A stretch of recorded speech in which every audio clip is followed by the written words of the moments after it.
වියලී වියදෙන්නට පෙර ඔබ නිවා සනහන අමාවැස්ස.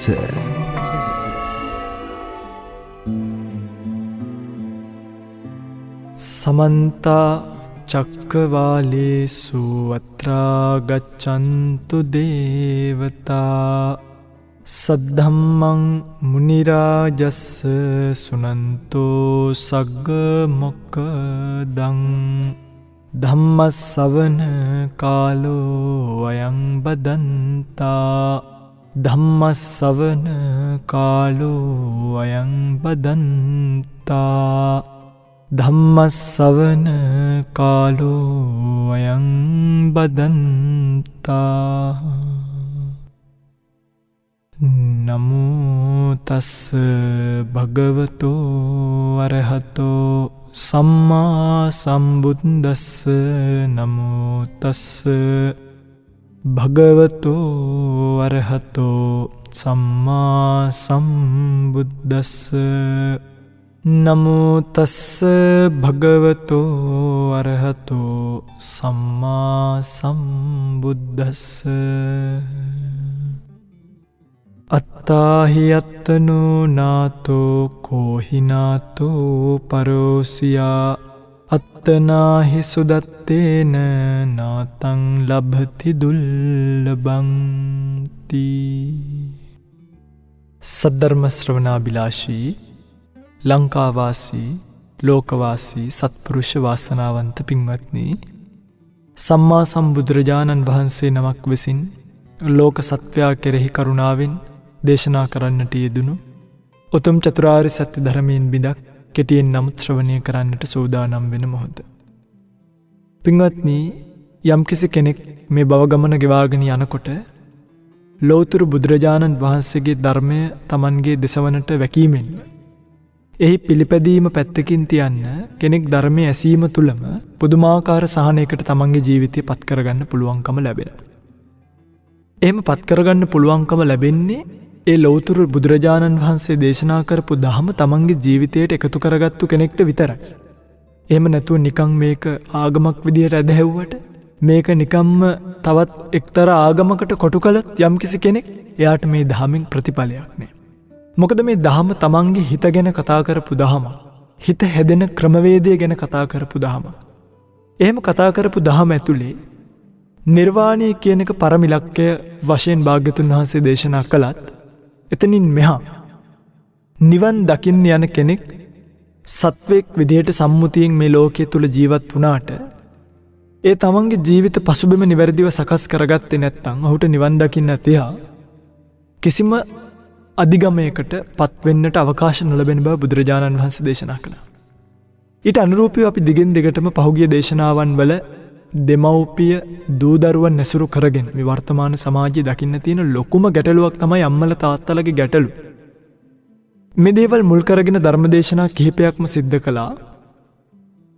ඒ දේශනා කරගෙන ආපු ධර්මදේශනාවන් වල තවත් එක්තරා කොටසක් අද දවසේ ධර්මදේශනාවෙන් ඔබට කියා දෙන්නට උත්සාහ කරනවා. ධර්මදේශනාව සඳහා මාතෘකා කළ ගාථාව අත්තාහි අත්තනෝ නාතෝ කෝහි නාතෝ පරෝසියා අත්තනාහි සුදත්තේන නාතං ලබති දුල්ලභං. මේ සරලාර්ථය කීවොත් මගේ පින්වත්නි, තමන්ට තමන්ම විතරයි පිහිට පිණිස පවතින්නේ. වෙනත් කිසිම කෙනෙක් තමන්ට පිහිට වෙන්නේ නෑ.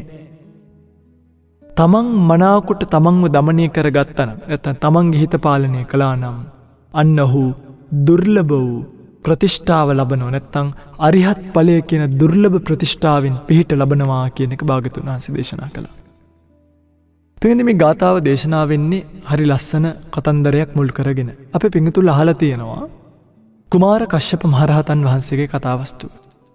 කුමාර කශ්‍යප මහරහතන් වහන්සේගේ කතාවස්තුවේ පින්වත්නි අතීතය ගැන පොඩ්ඩක් විමසලා බැලුවොත් ඒ කාලේ රජගහනුවර හිටියා සිටු දියණියක්.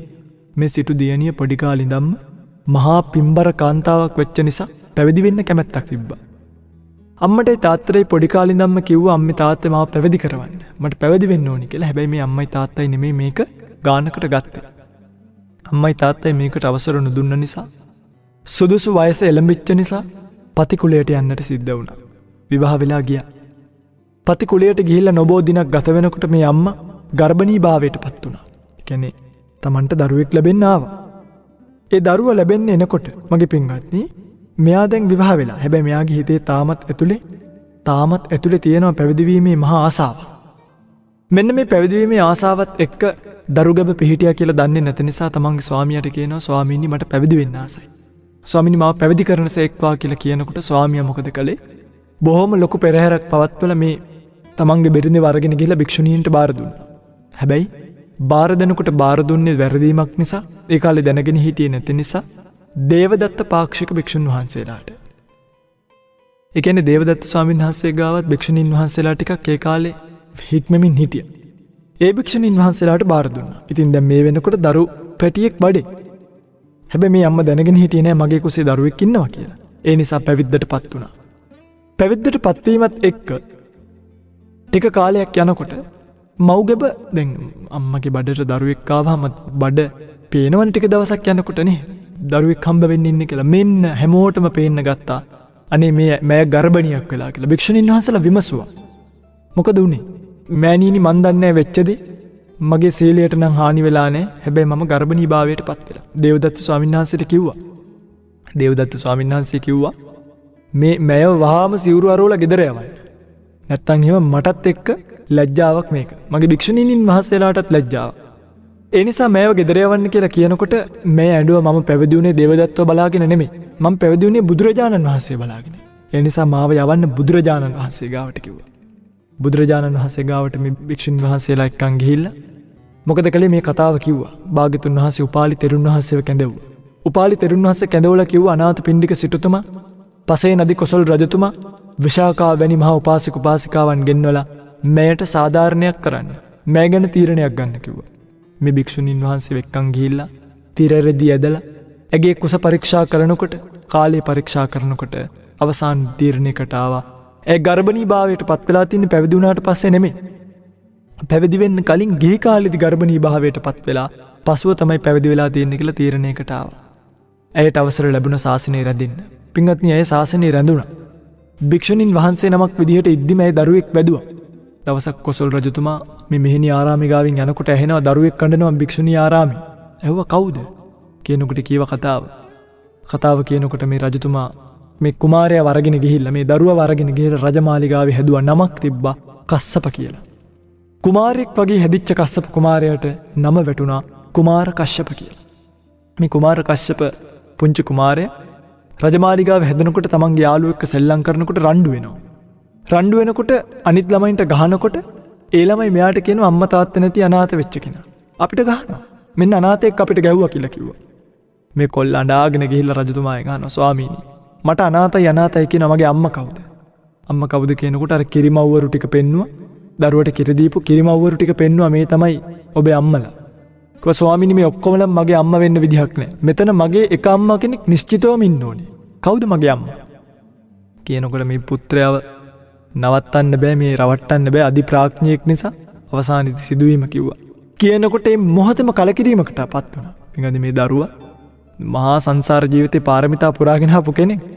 පදුමුත්තර බුදුරජාණන් වහන්සේ කාලේ තමයි මේ සිටු දීනිය මේ දරුවා ප්‍රාර්ථනා කළේ පින්බර දරුවෙක් ලැබේවා කියලා.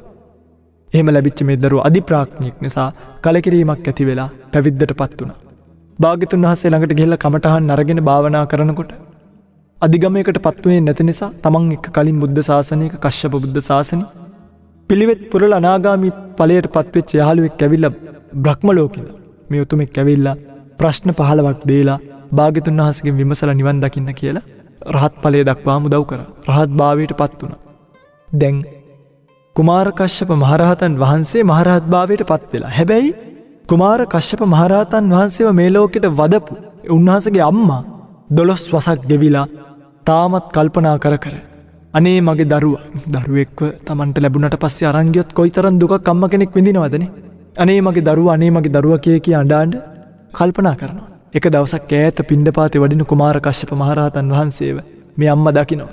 දකින්නකොට පින්වත්නි පුත්‍ර ස්නේහය කොච්චරද කියනවනේ. පුතේ කියලා මේ අම්මට කිරි එරෙන්න ගත්තා. දරුවව දකින්නකොට කිරි එරෙන්න ගත්තා. තමන්ගේ ඇඳිවත් සිවුර ගැලවිලා බිමට වැටෙන්න පටන් ගත්තා.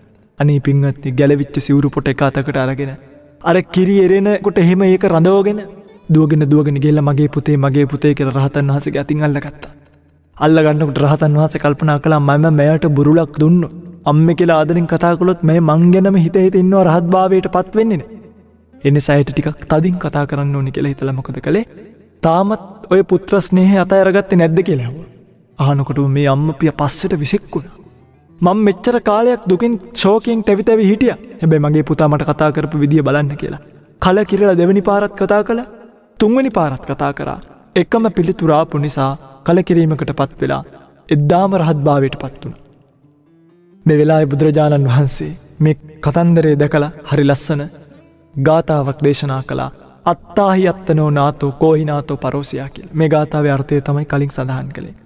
පින්වත්නි මේ ගාථාවේ අර්ථයේ සිංහල තේරුමින් ලස්සන කවියක සඳහන් වෙනවා. Taman හිසට තම අතමේ සෙවණැල්ල. අනුන් බලා සිටියොත් වේ වෙනසිල්ල. කලහොත් මනා කොට සයෙන් දුරන් මෙල්ල. ලැබගත හැකිය ලෞතුරුවම සැනසිල්ල. සඳහන් කරනවා මේ අම්මට පිහිටුනේ අම්මමයි. ඒ අම්මගේ දරුවා නෙමෙයි. ඒ නිසා යම්කිසි කෙනෙක් Tamanට පිළිසරණක් බලාපොරොත්තු වෙනවා නම් දරුවන්ගෙන් බලාපොරොත්තු වෙන්න එපා. යම්කිසි කෙනෙක් පිළිසරණක් බලාපොරොත්තු වෙනවා නම් වෙනත් කෙනෙක්ගෙන් බලාපොරොත්තු වෙන්න එපා. තමන්ගේ හිත දමනය කරන්න. තමන් හිසට තම අතමය සෙවණෙන්න. තමන්ට තමන් විතරයි පිහිට පිණිස ඉන්න කියන එක භාග්‍යවතුන් වහන්සේ දේශනා කළා. පින්වත්නි අද මේ ගාථාවත් මේ කතාවත් ඔබට දේශනා කරන්න මම විශේෂ බලාපොරොත්තුවක් තියාගත්තා. ඒ තමයි අද වර්තමානයේ බොහෝ අම්මලා තාත්තලා.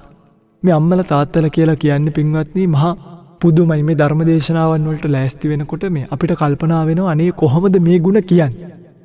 මේවා සින්දුවෙන් කියලා ඉවර කරන්නද? කවියෙන් දීලා ඉවර කරන්නද?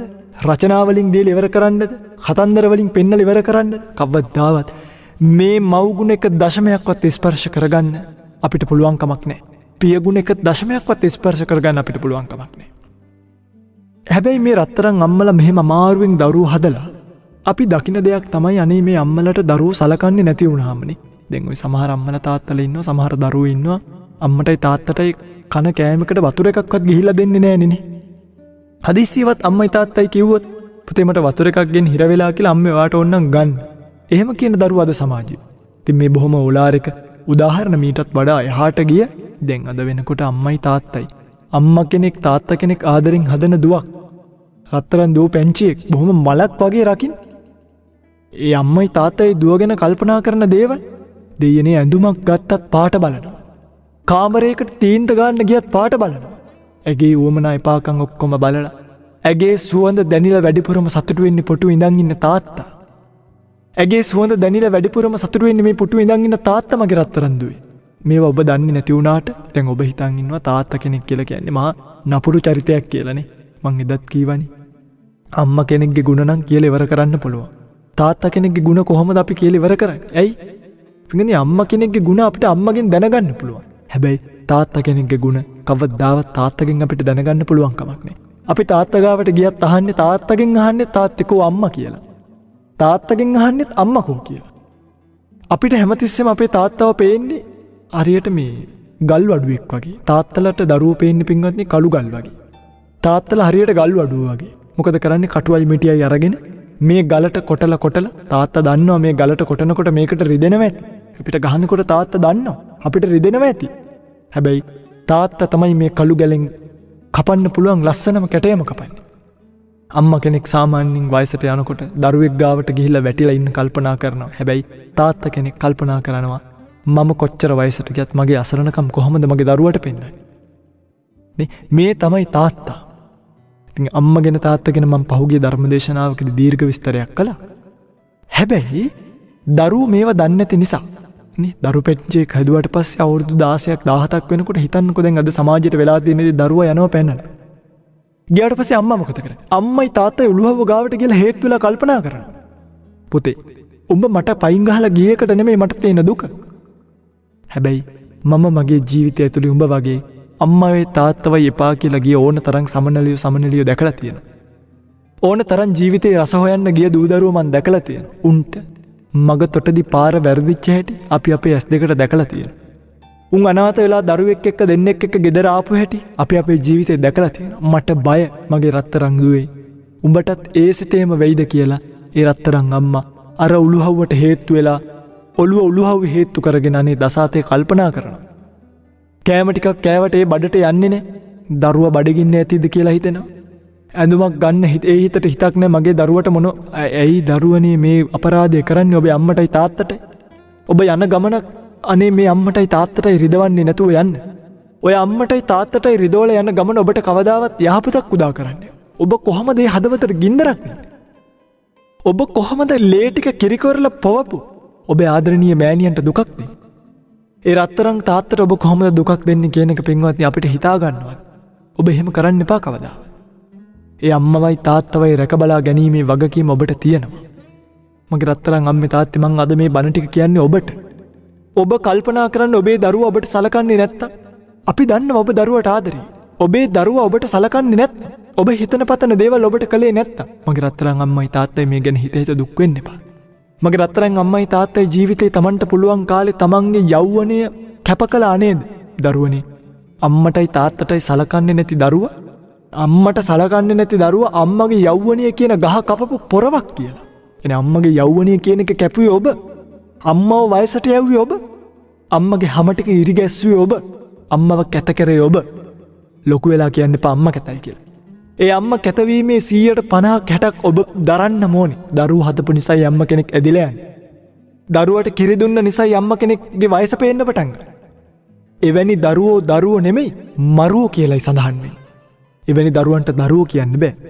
ඒ නිසා මගේ රත්තරන් අම්මයි තාත්තයි ඔබේ ජීවිත කාලෙම ඔබට පුළුවන් විදිහට මේ යුතුයකම් ටික කළා නම් ඔබට පුළුවන් විදිහට ඔබ දරුවෝ දිහා බැලුවා නම් අනේ මගේ රත්තරන් අම්මයි තාත්තයි ආපහු දොරමුල්ලට වෙලා මේවා කල්පනා කරන්න එපා. පුත්තා මත්ති ධනම් මත්ති ඉති බාලෝ විහඤ්ඤති. බාලයා කොහොමද හිතන්නේ මට දරුවෝ ඉන්නවා මට පුත්තු ඉන්නවා මට ගෙවල් දොරවල් තියෙනවා. අත්තාහි අත්තනෝ නත්ති. අම්මේ තාත්තේ අපිට අපිවත් නැහැ. කුතෝ පුත්තෝ කුතෝ ධන. දරුවෝ කොහෙන්ද? ධනෙ කොහෙන්ද? එනිසා රත්තරන් අම්මයි තාත්තයි මතක තියාගන්න. මේ මනුස්ස ජීවිතය කියන්නේ අම්බලම. తాවකාලික අම්බලමේ අපි හැමදාම ඉන්න ආපු අය නෙමෙයි. බොහොම తాවකාලිකවයි මෙහි ආවේ. අවුරුදු 50කට 60කට වගේ පොඩි කාලයකට. ඔබට මේ අම්බලමේ හම්බ වෙච්ච එක්කෙනෙක් තමයි ඔබේ දරුවා. ඔබේ ස්වාමියා. ඔබේ භාර්යාව. ඉතින් ඒගොල්ලොත් එක්ක ඕනවට වඩා එයි හොඳයිකම් තියාගන්න එපා. ඔබ ඔබේ යුතුයකම කළා නම් ඔබේ කොසට ආපු දාපටන් ඔබ මව්ගෙබ පෝෂණය කළා නම් ඔබේ දරුවව රකින්න මගේ රත්තරන් තාත්තලා දහඩිය මහන්සිය හෙළුවා නම් එතනින් එහාට ආපහු ඒව ගැන හිතන්න එපා. ඔබ ඔබේ දරුවව ලොකු මහත් කළා නම් එයාලට වැරදුනොත් ඒක එයාලට. ඒක එයාලගේ කර්මය. නේද? දැන් බලන්න මේ අපේ දරුවෝ අද මහා විකාර කරනවා. ඒගොල්ලෝ ජීවිතේ වරද්ද ගන්නවා. කවුද දුක් විඳින්නේ? අනේ අම්මයි තාත්තයි හදවත පිච්චි මගේ දරුවා මත්ද්‍රව්‍ය වලට පුරුදු වෙලා. මගේ දරුවා මෙන්න මේ වැරදි වලට පුරුදු වෙලා කියලා පුදුම විදිහට අඬන්නේ. මේ ඇස් දෙකට කඳුළු දෙන්න එපා මගේ රත්තරන් පුතේ. ඔබට ජීවිතේ වරදීවි. උඹට මේ සංසාර ජීවිතේ වරදීවි. බුදුන් දහම් සඟුන් කියන මේ තෙරුවන් කෙරෙහි ගෞරවය නැතත් මම කියන්නේ අම්මා කෙරෙහි ගෞරවය ඇති කරගන්න. තාත්තා කෙරෙහි ගෞරවය ඇති කරගන්න. ඇයි දන්නවද මෙහෙම කියන්නේ? අම්මයි තාත්තයි කෙරෙහි ගෞරවය නැති කෙනා තෙරුවන් කෙරෙහි ගෞරව කරන්නව නැහැ. ඒ නිසා එතනට යන්න කලින් ඔතන හදාගන්න.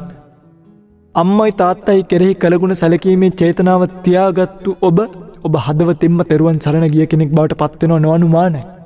ඒ නිසා මේක වරදවා ගන්න එපා. මේ කිව්වේ බුදුන් අතහැරලා අම්මට සලකන්න කියලා නෙමෙයි. ඔබ දක්ෂයෙක් වෙන්න අම්මට තාත්තට සැලකීම කියන ගුණධර්මයේ ජීවිතයට එකතු කරගන්න. එතකොටයි ඔබ තෙරුවන් සරණ යන නිවැරදි උපාසක දරුවෙක් බවට පත් වෙන්නේ. ඉතින් අම්මලා තාත්තලා හැමතිස්සෙම මේ වගේ හිත කල්පනා කර ඉන්නවනේ. අම්මේ අපි දන්නවා ඔබේ ගුණ. ඔබ දන්නවා ඔබේ ගුණ. ඔබට තියෙනව නේද නිරාමිස සතුටක්. මම්මගේ දරුවව හැදුවා. මම්මගේ දරුවව ලොකු මිනිහෙක් කළා. මම්මගේ දරුවව හොඳ මිනිහෙක් කළා. මගේ රත්තරන් අම්මලා ඒ සතුට විඳින්න.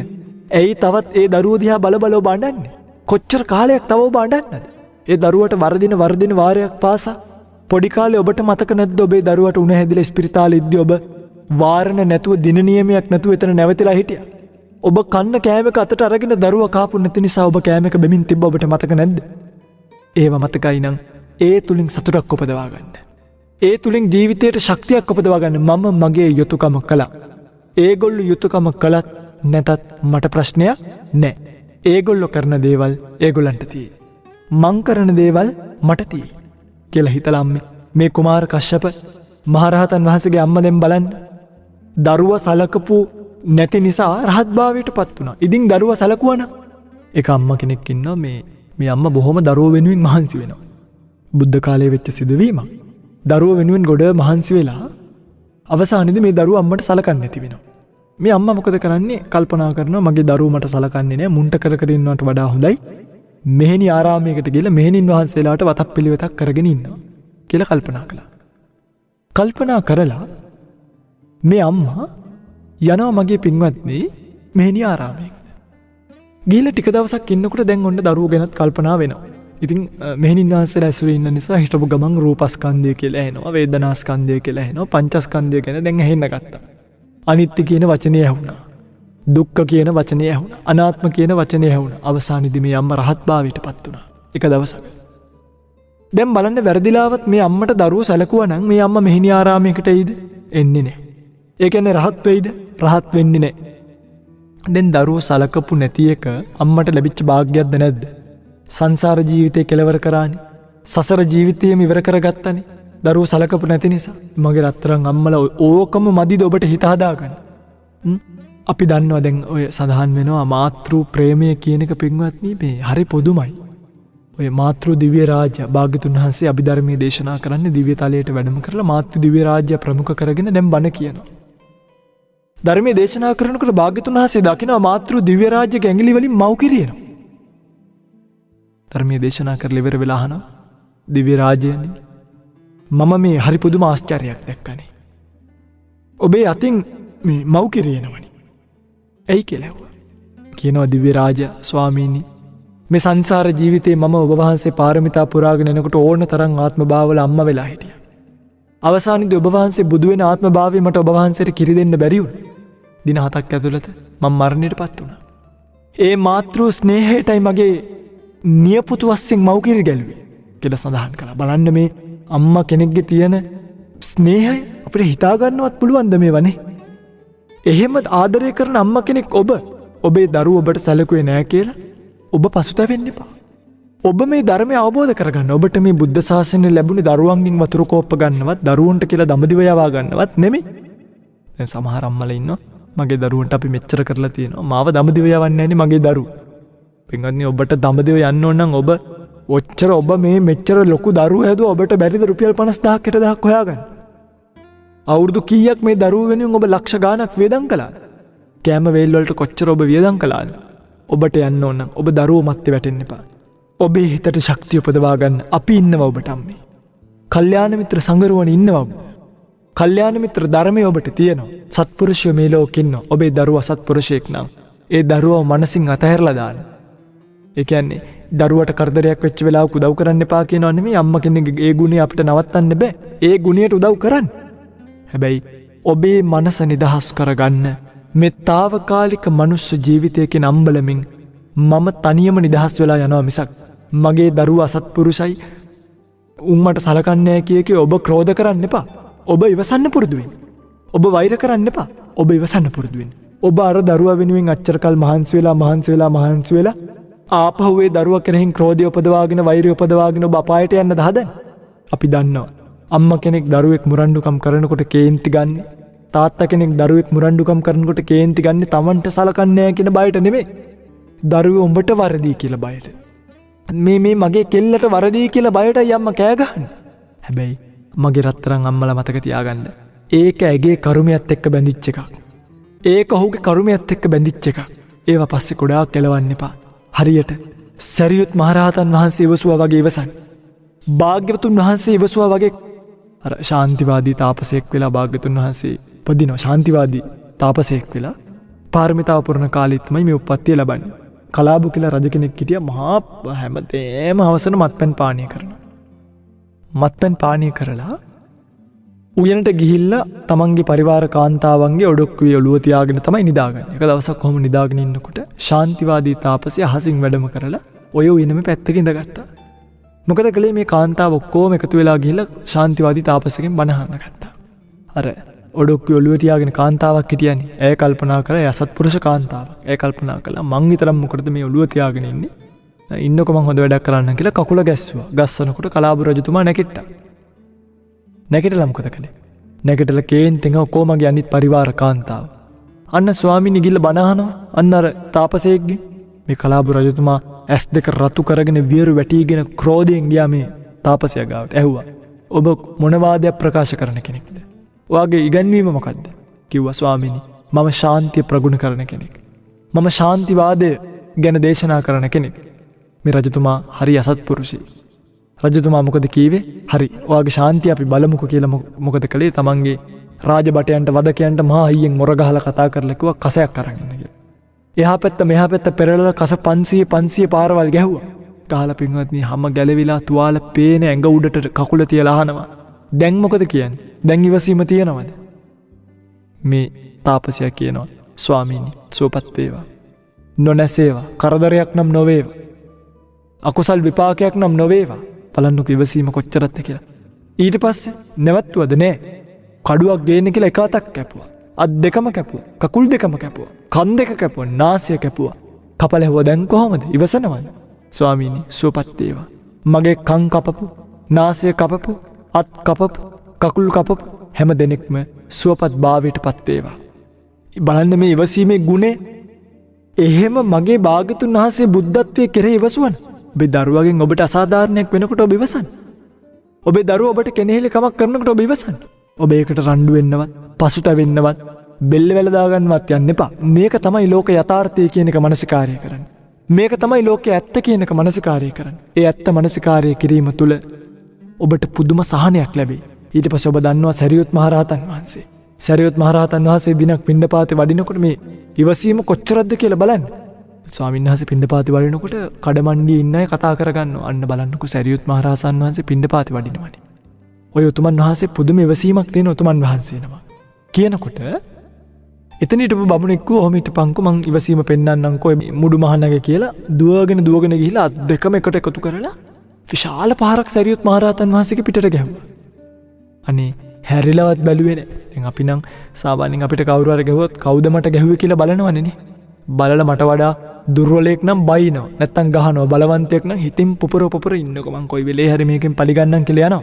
හැබැයි මේ උතුමන් වහන්සේ හැරිලවත් බැලුවේ නෑ. මේ බමුණට දරා ගන්න බැරි වුණා. සමාව ගත්තා. බලන්නකො මේ උතුමන් වහන්සේලා ඉවසපු ඉවසිල්ල කොච්චරක්ද කියලා.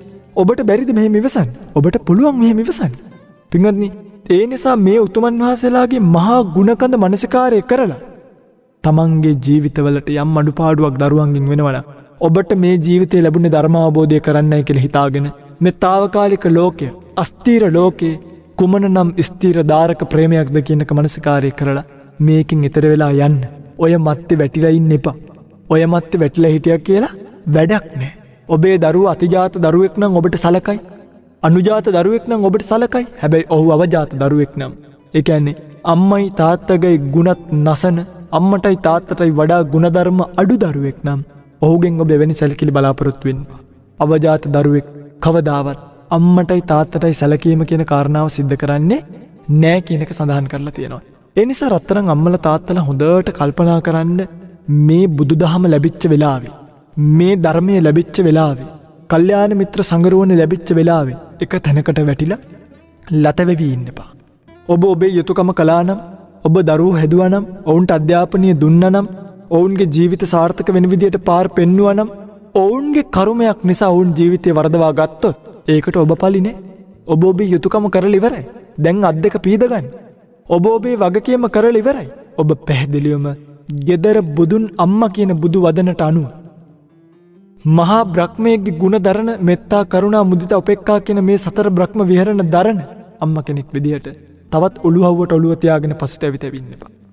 මේකෙන් ඊතර වෙලා යන්න පාර කැපිච්ච වෙලාවේ ඊතර වෙලා යන්න ඔබ ඔබේ යුතුයකම කළා නම් තවත් මේ ගැන පසුතැවිතැවි ඉන්නේ නැතුව ඔබ මතක තියාගන්න දරුවෝ විදියට දරුවෝ මේ ධර්ම දේශනාව අහනවා නම් කිසිම දවසක අම්මටයි තාත්තට ඔය සිතවිල්ල හිතන්න ඉඩ දෙන්න එපා.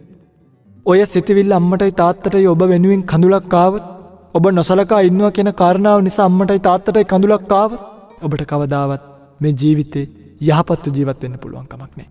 ඔබේ දරුවොත් ඔබට ඒ සිතේම උදා කරයි. ඔය සඳහන් කරනවනේ දරුවෙක්ට තියෙනවා යුතුයකම් කිහිපයක් කරන්න. අම්මටයි තාත්තටයි. සඳහන් වෙනවා ත්‍රිපිටකයේ නොඑක් තැන්වල මේ කාරණා. ඒ අතරේ සඳහන් වෙනවා අස්සද්දේ සද්දා සම්පදාය සමාදපේති. කියන්නේ තමන්ගේ අම්මා ශ්‍රද්ධාව නැති කෙනෙක් නම් ඊළඟට ওই විදිහටම දුස්සීලේ සීල කියලා කියනවා. ඊට පස්සේ මච්චරි ඡාග සම්පදාය කියලා කියනවා. තමන්ගේ අම්මා සිල්වන්ත නැත්තම්, තමන්ගේ අම්මා ශ්‍රද්ධාවන්ත නැත්තම්, තමන්ගේ අම්මා දන් දෙන්න කැමති නැති කෙනෙක් නම්, ඊට පස්සේ දුප්පඤ්ඤේ පඤ්ඤා සමාපatti. තමන්ගේ අම්මා දුෂ්ප්‍රඥ කෙනෙක් නම්, තාත්තත් දුෂ්ප්‍රඥ නම්, දානය දෙන්න මැලී නම්, සීලය කියන්නේ දුර්වලයි නම්, ශ්‍රද්ධාව දුර්වලයි නම්, අන්න යහපත් දරුවා මොකද කරන්නේ? සලකනවා කියලා කියන්නේ පින්වත්නි මේ AC දාගෙන ඒක ඇතුලේ තියාගෙන ඉන්නවා කියන එක නෙමෙයි. ශ්‍රද්ධාවේ සමාදන් කරවන්න. සීලයේ සමාදන් කරවන්න. දානයේ සමාදන් කරවන්න. ප්‍රඥාවේ සමාදන් කරවන්න. ඒ ප්‍රඥාවට අවශ්‍ය කරන කරුණු හොයලා දෙන්න. අම්මවයි තාත්තවයි පොයකට පන්සලට ගිහිල්ලා දාන්නේ නැත්තම්, ඒ අම්මයි තාත්තයි කියන ධර්මදේශනාව වරන් දෙන්න ඔබට ඔය අද දුරකථනේ ඔබන්නේ ඇඟිලි හයි කරේ ඔබේ අම්මා. ඔබට අද ඔය පරිගණකයේ ඔබන්නේ ඔබේ ඇඟිලි දෙක හයි කරේ ඔබේ අම්මා තාත්තා. ඒ ඇඟිලි දෙකෙන් අම්මට අහන්න බණක් ඔබට දාලා දෙන්න බැරි නම්, දැන් අම්මලා තාත්තලා අපි දන්නවා සමහරු දරුවන්ට කියනවා පුතේ මට අහවල් ස්වාමීන් වහන්සේගේ අහවල් ධර්මදේශනාව වරන් දෙන්න පොඩ්ඩක් අහන්න. මොකද දරුවෝ කියන්නේ මට ඔයාට වෙලාවක් නැහැ. ඔයාට ඕනේ තැනකින් කරගන්න මොනමල කරදරයක් බලන්නකොනේ. ඔය ඇඟිලි දෙක හයි කරේ ඔබට ඔබේ අම්මයි තාත්තයි නම් ඔය ඇඟිලි දෙකෙන් එක නමක් ගහලා බණක් අරන් දෙන්න ඔබට බැරි වෙන්න විදියක් නැහැ. ඔය කකුල් දෙක හයි කරේ ඔබේ අම්මයි තාත්තයි. ඔය කකුල් දෙකෙන් එක්කන් ගිහිල්ලා අම්මවයි තාත්තයි පොයකට පන්සලට ගිහිල්ලා දාලෙන්න ඔබට බැරි කමක් වෙන්න විදියක් නැහැ. ඒ නිසා මගේ රත්තරන් දූල පුතාලා මේ ලෝකයේ හරි සුන්දරව ජීවත් වෙන්න පුළුවන් තැනක් මේ ධර්ම අවබෝධය කළොත්. ලෝකයේ දුකක්. නමුත් මේ පවතින රාමුව ඇතුලේ පීඩාවටපත් නොවි, වේදනාවටපත් නොවි, සැනසීමෙන් ජීවත් වෙන්න පුළුවන් වාතාවරණයක් මේ ධර්මය ඇතුලේ හදාගන්න පුළුවන්. ඒකට අම්මවයි තාත්තවයි කියන එක අමතක කරන්න එපා. අද බොහෝ දෙනෙක්ට වෙන වින්නහය තමයි විවාහ වෙලා ගියාට පස්සේ මේ බිරිඳගෙන් වෙන බලපෑම. ගොඩක් පුතාලට වෙන්නේ ඕක. බිරිඳගෙන් වෙන බලපෑම නිසා අර බිරිඳට නිකන් මන් දන්නේ නැහැ මේක විවාහ වෙච්ච කෙනෙක්ගෙන් අහන්න ඕනි බයක්ද නැත්නම් වෙන මොකක් හරිද මන් දන්නේ. නැත්නම් බිරිඳ කෙරෙහි තියෙන දැඩි ලෝභය නිසා බිරිඳ තමන්ව දාලයයි කියලා බයට අම්මවයි තාත්තවයි තත්ත්වයට ගේනවද දන්නේ. රත්තරන් පුතේ නුඹට අවුරුදු 18ක් 19ක් කන්නේ දීපු අම්මගේ තාත්තගේ බඩ කොහොමද නුඹ හිස්ව තියන්නේ? රත්තරන් පුතේ නුඹට අවුරුදු ගාණක් වතුර පොවපු කිරි පොවපු අම්මගේ තාත්තගේ පිපාසය ඔබට දැනෙන්නේ නැද්ද? ඔබට දැනෙන්නේ නැපේ රත්තරන් පුතේ. ඔබට දැනෙන්නේ නැපේ රත්තරන් දුවේ. ඔය ලේලිලා මතක තියාගන්න. ඔබේ ජීවිතය යහපත් කරගන්න නම් උත්සාහ කරන්න එපා. තමන්ගේ නැන්දම්මට එරෙහි වෙන්න තමන්ගේ මහත්තයාට කියලා දීලා. කවදාවත් වෙන්නේ නැහැ. ඔබේ ජීවිතේ දුකෙන් දුකටපත් වෙනවා මිසක් කවදාවත් සැනසීමක් ලබන්න බෑ. අනේ අම්මා කෙනෙක්ටයි තාත්තා කෙනෙක්ටයි දුකක් නම් දෙන්න එපා. එහෙම නොදී දෙන්නව පුළුවන් තරම් සතුටින් තියන්නේ. දෙන්න කරපු කැපකිරීම පොඩි නෑ. ඉස්කෝලේ ගාවට එක්කන් ගිහිල්ලා ඔබ ඉස්කෝලේ ඇරෙනකන් අවුවට වෙලා බලන් හිටපු හැටි ඔබට මතක නැද්ද? ඔබ කොන්සර්ට් එකට නැගලා වේදිකාවට නැගලා ඔබ නටනකොට ඔබ මලක් විදියට ඇඳගෙන ඔබ කුරුල්ලෙක් විදියට ඇඳගෙන ස්ටේජ් එකේ එහාට මෙහාට දුවනකොට ඔය අම්මයි තාත්තයි ඔබ දිහා බලාගෙන සතුටු වෙච්ච විදිය ඔබට මතක නැද්ද? බෑලා ආවට පස්සේ තුරුළු කරගෙන කිරි පැකට් එකක් අරන් තියාගෙන ඉඳලා Tamanට කොච්චර තිබ්බත් ඒක පොවපු හැටි ඔබට මතක නැද්ද? ඔබට මතක නැති වෙන්න විදිහක් නැහැ. ඔබ අමතක කරන්න එපා. අමතක කළොත් ඒ හානිය ඔබටමයි. ඒ හානිය ඔබටමයි, ඔබේ ජීවිතේටමයි, ඔබේ දරුවොත් අනාගතයේදී. ඔබට ඒ සැතේ කරා. එනිසා මහා බෝධිසත්වය ආදර්ශයට ගන්න. මහා බෝධිසත්වය මේ බුද්ධත්වයේ පතාගෙන යන ගමනේ ආරම්භය අම්මගෙන් ආරම්භ වෙච්ච ගමන. දවසක් මේ මහා බෝධිසත්වය බුදු වෙන්න අදිෂ්ඨාන කරන්න කලින් තමන්ගේ ව්‍යාපාර කටයුත්තක් පිණිස නැව් නැගල ගමනක් යන. අම්මා ගාවට ඇවිල්ලා අම්මවත් නැවට දාගෙන තමයි යන්නේ. යනකොට පින්වත්නි මේ නැව මුහුදුබත් වෙනවා. නැව මුහුදුබත් වෙලා අනේ මේ බෝසතාණන් වහන්සේ මේ මහා මුහුදට වැටිලා පරක් තෙරක් නොපෙනෙන මේ ගැඹුරු සාගරේ නැවෙන් පාවෙලා එන දී කෑල්ලක් අල්ලගත්තා. අල්ලගෙන කල්පනා කළේ මම බේරෙන්නේ කොහොමද කියලා නෙමෙයි. මගේ අම්මකෝ මගේ අම්මට මොකද උනේ කියලා කල්පනා කළා. කල්පනා කරනකොට අනේ අම්මව පේනව ඈත රැලි අතරේ ජීවිතයත් මරණයත් අතර යුද්ධය. ඔබ නම් කවදාවත් ඔබේ අම්මව ඒ වගේ තැනකදී කරට ගනීද? නේ ඔබ කල්පනා කරලා බලන්න. හැබැයි මේ බෝධිසත්වතුමන් වහන්සේ අම්මව කරට ගත්තා. අරගෙන කෙලවරක් නොපෙනෙන මහා සාගරේ, ගැඹුරක් නොදැනෙන මහා සාගරේ අම්මව බේර ගන්නවා කියන ඒ කායන අදිෂ්ඨානය. මම බේරෙනවා කියලා නෙමෙයි හිතුවේ. මගේ රත්තරන් අම්මව බේර ගන්නවා කියලා ප්‍රාර්ථනාවෙන් මේ කෙලවරක් නැති සාගරේ පීනන්න ගත්තා. මේ අම්මා තමයි පළවෙනි පාට මේ මහා බෝධිසත්වයාණන් වහන්සේට විවරණ දෙන්නේ මගේ රත්තරන් පුතා මාව මේ සාගරෙන් ගලව ගත්තා වගේ මේ සංසාර සාගරෙන් ලෝක සත්වයා මුදා ගනිත්වා ලෞතර බුදු බවට පත් වේවා කියලා ප්‍රාර්ථනා කළා. මේ ප්‍රාර්ථනාව නිසා තමයි ගෞතම කියලා බුදු කෙනෙක් අපිට පහළ වුණේ. ඒ විවරණය නිසා තමයි ගෞතම බුදුරජාණන් වහන්සේ බුද්ධත්වයට පාරමී පුරන්න පටන් ගත්තේ. ඒ නිසා රත්තරන් අම්මා කෙනෙක්ගේ හදවතින් කියවෙන හදවතින් නැගිලා එන මේ වචනය ඔබට මහ ලොකු ආශිර්වාදයක්. ඔබ හිතන්න එපා අම්මගේ තාත්තගේ ඕලාරික ගතිගුණ දිහා බලලා අම්මයි තාත්තයි නරකයි කියලා. ඔබ දන්නවනේ මේ එක කතාවක් කියනවා වර එක දරුවෙක් අම්මත් එක්ක තරහ වෙලා ගෙදරින් එළියට බැහැලා ගමනක් යනවා. මේ අම්මා කටින් කියන උඹ කොටියම කාපිය කියලා. දැන් කේන්දෙන්ක් වගේ තමයි කියවෙන උඹ කොටියම කාපිය කියලා. මේ දරුවෝ යනකොට අනේ ඇත්තටම කැලේ මැද්දෙන් කොටියෙක් එනවා ඉස්සරහට. කොටියෙක් එනකොට මේ දරුවා කල්පනා කළා මෙන්න මෙහෙම සත්‍යක්‍රියාවක් කළා. මගේ අම්මා කටින් කියපු එක නෙමෙයි හිතින් හිතපු එක වෙත්වා කියලා ප්‍රාර්ථනා කළා. මොකක්ද අම්මා හිතින් හිතලා තියෙන්නේ? මගේ දරුවාට කිසිදු සත්වයෙක්ගෙන් හිංසාවක් නොවේවා.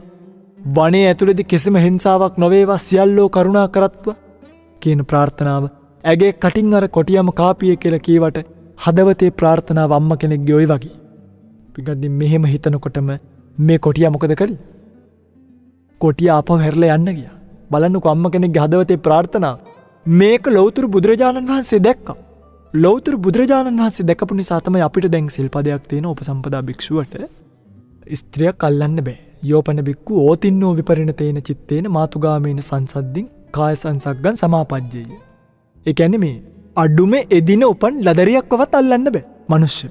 යම් කිසි දුවෙක්ව හරි දැන් වඳිනකොට හරි ඔළුව අත ගෑවොත් මොකද වෙන්නේ? ඕතින්නෝ විපරිණතේන චිත්තේන පෙරලිච්ච හිතක් ඇති වුණොත් නැත්තම් පෙරළුණු හිතකින් නම් මේක කළේ සංඝාදිශේෂ කියලා මහා විශාල ආපත්‍යක් සිද්ධ වෙනවා. ඒ කියන්නේ සීලය දුර්වල වීමක් සිද්ධ වෙනවා. ඒකෙන් නැගිටින්නත් ලේසි නෑ. හැබැයි යම් කිසි භික්ෂුවක් මාතෘ ස්නේහයෙන් අම්මව අත ගෑවොත් බලන්නකෝ සංඝාදිශේෂයක් නෑ කියනවා. බලන්න මගේ පින්වත්නි මේ බුදුරජාණන් වහන්සේ දැකපු තැන අම්මගේ පුතාගේ බැඳීම කියන එක. ස්ත්‍රියක් ඇල්ලුවොත් සංඝාදිශේෂයක් වෙනවා කියපු භාග්‍යතුන් වහන්සේ අම්මව මාතෘ ස්නේහයෙන් ඇල්ලුවට සංඝාදිශේෂයක් වෙන්නේ නැහැ කියනවා. මේකෙන් කියන්නේ අම්මව ගිහිල්ලා අල්ලන්න කියලා. සීලයට ආදරය කරන භික්ෂුව මොකද කරන්නේ? අම්මව ගඟේ ගහගෙන යනවා දැක්කත්. ගඟේ ගහගෙන යනවා දැක්කත් අත දාන්නේ නැහැ කියලා. අල්ලන්නේ නැහැ. සීලයට ආදරය කරන භික්ෂුව එහෙමයි. මොකද කරන්නේ? සිවුරු පොටක් දාන්න කියලා තියෙනවා. සිවුරු පොට දානකොට අම්මා මේ සිවුරු පොටේ එල්ලුණොත් ඒ සිවුරු පොට ඇදලා ගන්න කියනවා. ඇදලා ගන්නකොට අම්මා බය වෙලා භික්ෂුව බදාගෙන කරට වගේ අත දාගත්තොත් අතහරින්න නැතුව ගොඩට වෙනකන් එක්කන් ගිහිලා බිමින් තියන්න කියලා තියෙනවා. බලන්න බුදුරජාණන් වහන්සේ අම්මගේ පුතාගේ බැඳීම දැක්ක විදිහ. ශාසනයට එනවා කියලා කියන්නේ පැවිද්දට එනවා කියලා කියන්නේ අම්මව අතහරිනවා කියන එක නෙමෙයි. දැන් අද ගොඩක් අම්මලා හිතන් ඉන්නවා මේ පුතා ශාසනයට ගියොත් මට සලකන්නේ නැති වෙයි. අම්මේ මතක තියාගන්න පුතා ශාසනයට ගියොත් තමයි ඔබට සලකන්න ගන්න. පුතා ධර්මයේ තුල ශක්තිමත් වෙන්න තමයි මව් ගුණ අඳුන ගන්න ගන්න. දැන් භික්ෂුවට සඳහන් කරලා තියෙනවා තවත් කාරණාවක් මේ අම්මා තාත්තා අසරණ වුණොත් අම්මව පන්සලට නැත්තම් ආරණ්‍යයට එක්කන් ඇවිල්ලා තමන්ගේ පාත්තරෙන් දාන ටික දීලා අම්මව පෝෂණය කරන්න කියලා තියෙනවා.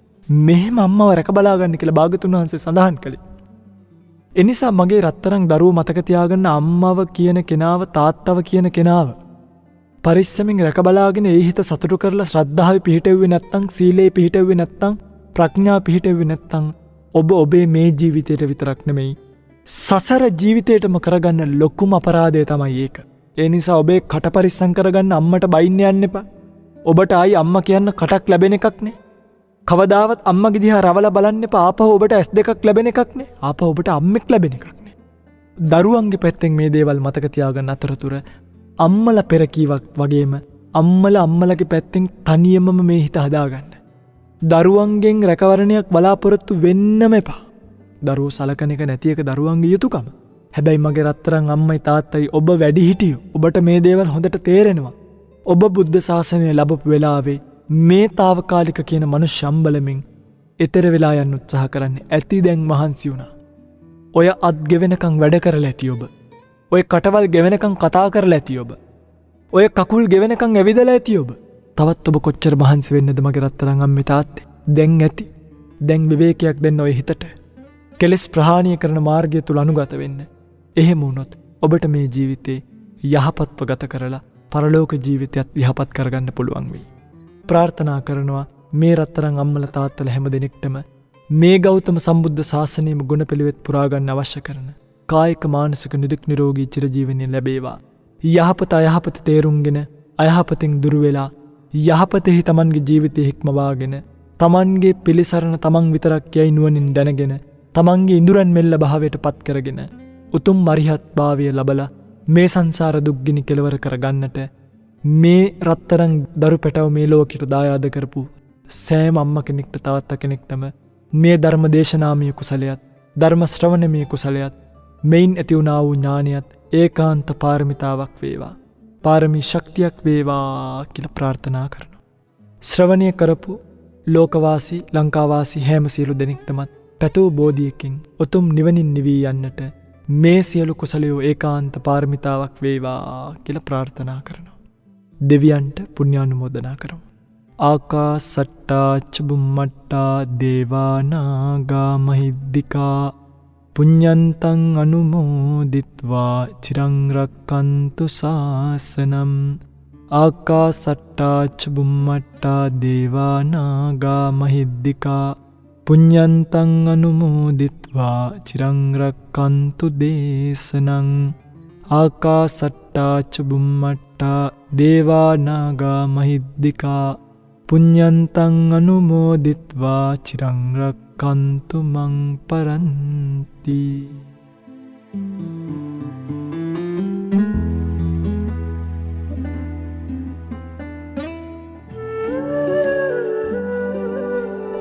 වියලී බියදෙන්නට පෙර ඔබ නිවා සනහන අමාවැස්ස